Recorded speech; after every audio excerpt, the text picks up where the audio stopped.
క్రీస్తునందున్న ప్రియులకు ప్రేమతో వందనాలు తెలియజేయుచున్నాను. ఆగస్టు నెల 18వ తేదీ 2024. ఈరోజు దేవుడు మనకు చేస్తున్న వాగ్దానం ఏమిటనగా కీర్తనల గ్రంథము 32వ కీర్తన 10వ చరణం. యెహోవా యందు నమ్మికయుంచు వానికి కృప ఆవరించుచున్నది. ఆమెన్. నా ప్రియమైన సహోదరి సహోదరులారా, మనము జీవిస్తున్నటువంటి ప్రస్తుత దినాలు ఎంతో భయంకరమైనవి, దుర్దినాలు అని బైబిల్ గ్రంథం సెలవిస్తుంది. అపాయకరమైన దినాలలో మనం జీవిస్తున్నామని మనం ఎన్నడూ కూడా మరవకూడదు. ఎన్నో రకాల తెగుళ్ళు, భయంకరమైనటువంటి చీకటి శక్తుల ప్రభావాలు మన జీవితాన్ని, కుటుంబాన్ని, ఆత్మీయతను పాడు చేయటానికి పొంచి ఉన్నాయి.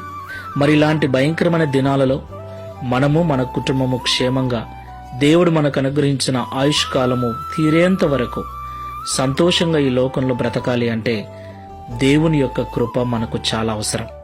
దేవునికి మహిమ కలుగును గాక.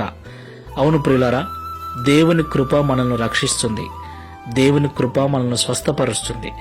దేవుని కృప మనల్ని ఆవరించి ఉన్నప్పుడు మన చుట్టూ ఉన్న ఈ శోధనలు, సాతాను సంబంధమైన చీకటి శక్తులు మనల్ని ఏమీ చేయలేవు. దేవునికి మహిమ కలుగును గాక. మరి అలాంటి దేవుని యొక్క కృప మన చుట్టూ ఆవరించి ఉండాలంటే మనం ఏం చేయాలి? ఈ మాటలు వింటున్న ప్రియ సహోదరి సహోదరుడా, ఒకసారి దేవునిలోకి వచ్చిన తర్వాత మనకి ఏమొచ్చినా మనము వాటిని ఎదుర్కోవటానికి తగిన శక్తిని మనకు దేవుడు అనుగ్రహిస్తాడు.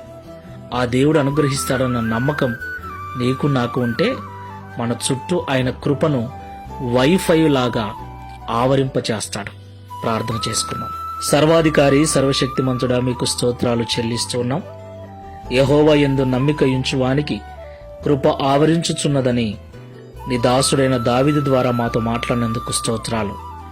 ప్రియ తండ్రి, ఈ భయంకరమైన దినాలలో, ఈ చెడ్డ దినాలలో మేము, మా కుటుంబము సురక్షితముగా, మా ఆత్మీయత దెబ్బతినకుండా ఆరోగ్యంగా జీవించాలి అంటే, పరిశుద్ధంగా జీవించాలి అంటే నీ కృప తప్పకుండా మాకు అవసరమని మాతో మాట్లాడారు.